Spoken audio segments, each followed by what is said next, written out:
नमस्कार, मैं अलीशा, आप देख रहे हैं स्टेट मिरर हिंदी। नजर डालते हैं 25 बड़ी खबरों पर। दिल्ली में केंद्रीय गृह मंत्री अमित शाह की अहम बैठक। दिल्ली के सीएम रेखा गुप्ता, गृह मंत्री आशीष सूद मौजूद, दिल्ली पुलिस कमिश्नर समेत बड़े अफसर भी शामिल। बिहार बीजेपी चीफ दिलीप जायसवाल का बड़ा बयान, कहा कि सीएम फेस का फैसला बीजेपी पार्लियामेंट्री बोर्ड करेगा। जदयू के वरिष्ठ नेता और विधायक गोपाल मंडल ने कहा कि निशांत का राजनीति में आना जरूरी, नीतीश कुमार के बाद वही कमान संभालेंगे, अगर वो नहीं आएंगे तो भगदड़ मच जाएगी। तेजस्वी यादव ने जेडीयू पर हमला बोलते हुए कहा कि नीतीश कुमार की पार्टी तीसरा नंबर की पार्टी है, नीतीश परिस्थितियों के सीएम हैं। उन्होंने कहा कि जेडीयू को बीजेपी खत्म कर देगी। नई दिल्ली रेलवे स्टेशन भगदड़ को लेकर दायर याचिका को सुप्रीम कोर्ट ने खारिज कर दिया है। याचिका में कहा गया था कि रेलवे प्रशासन केवल 18 यात्रियों की मौत का आंकड़ा दे रहा है, जो कि सही नहीं है। संभल की शाही जामा मस्जिद मामले में इलाहाबाद हाई कोर्ट ने बड़ा फैसला सुनाया है। कोर्ट ने कहा कि मस्जिद में अभी रंगाई पुताई की जरूरत नहीं है। दिल्ली की स्वास्थ्य सेवाओं को लेकर चौंकाने वाले खुलासे हो सकते हैं। कैग की रिपोर्ट में कोविड-19 से निपटने के लिए केंद्र सरकार से मिले 787 करोड़ रुपए में से सिर्फ 582 करोड़ रुपए ही खर्च किए गए। इसके चलते कोरोना संकट के दौरान जरूरी सुविधाओं की भारी कमी रही। तुहिन कांत पांडे के हाथों में सेबी की कमान सौंपी गई है। वो माधवीपुरी बुच की जगह लेंगे, जिनका कार्यकाल आज यानी 28 फरवरी को पूरा होने जा रहा है। आईएएस मधु रानी तेवतिया को दिल्ली के सीएम रेखा गुप्ता का सचिव नियुक्त किया गया है। इसके अलावा अन्य आईएएस अधिकारियों को भी अलग अलग विभागों में नियुक्तियां दी गई हैं। आगरा में टीसीएस कंपनी के एक मैनेजर मानव शर्मा ने अपनी पत्नी और उसके घरवालों पर गंभीर आरोप लगाते हुए आत्महत्या कर ली।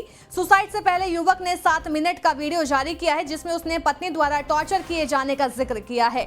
महाकुंभ 2025 का बुधवार को समापन हो गया, लेकिन बड़ी संख्या में तीर्थयात्री यहां संगम पर उमड़ रहे हैं, जिनमें कई लोग शामिल हैं जो 45 दिवसीय भव्य आयोजन के दौरान पवित्र स्नान करने से चूक गए थे। सीएम योगी ने महाकुंभ में तैनात पुलिस कर्मियों के लिए घोषणा की है। ड्यूटी करने वाले 75,000 जवानों को महाकुंभ सेवा मेडल और 1 सप्ताह की छुट्टी का ऐलान।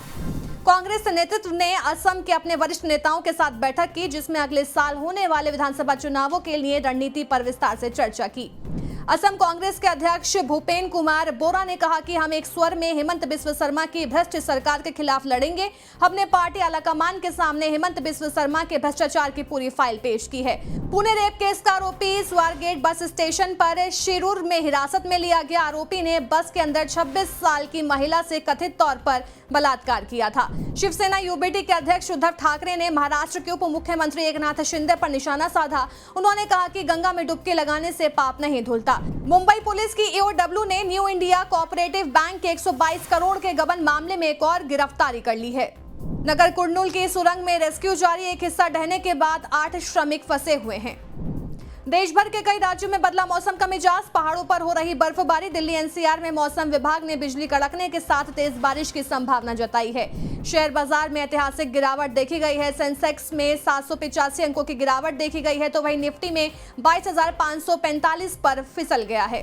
गाजा में फिर युद्ध शुरू हो सकता है। जानकारी के मुताबिक इजराइल फिर से गाजा में हमले की प्लानिंग कर रहा है। इजराइल गाजा से हमास को पूरी तरह खत्म कर देगा। अमेरिकी राष्ट्रपति डोनाल्ड ट्रंप ने कहा कि उन्हें व्लादिमीर पुतिन पर भरोसा है कि वो यूक्रेन में किसी भी तरह के युद्ध विराम का पालन करेंगे। आईसीसी चैंपियंस ट्रॉफी 2025 का 10वां मुकाबला अफगानिस्तान और ऑस्ट्रेलिया के बीच लाहौर के गद्दाफी स्टेडियम में खेला जाएगा। जिस भी टीम को हार मिलेगी, उसका टूर्नामेंट सफर ग्रुप स्टेज मुकाबले से ही खत्म हो जाएगा। खेसारी लाल की रिलीज हुई नई फिल्म डंस के बॉक्स ऑफिस कलेक्शन को लेकर चर्चा में आ गए हैं। इस फिल्म के रिलीज होते ही अब खेसारी लाल यादव का लुक भी सोशल मीडिया पर छाया हुआ है। विक्की कौशल की फिल्म छावा खूब धमाल मचा रही है। फिल्म ने रिलीज के 14वें दिन भी बम्पर कमाई की है। मीडिया रिपोर्ट्स के मुताबिक 12 करोड़ का कलेक्शन 14वें दिन किया गया।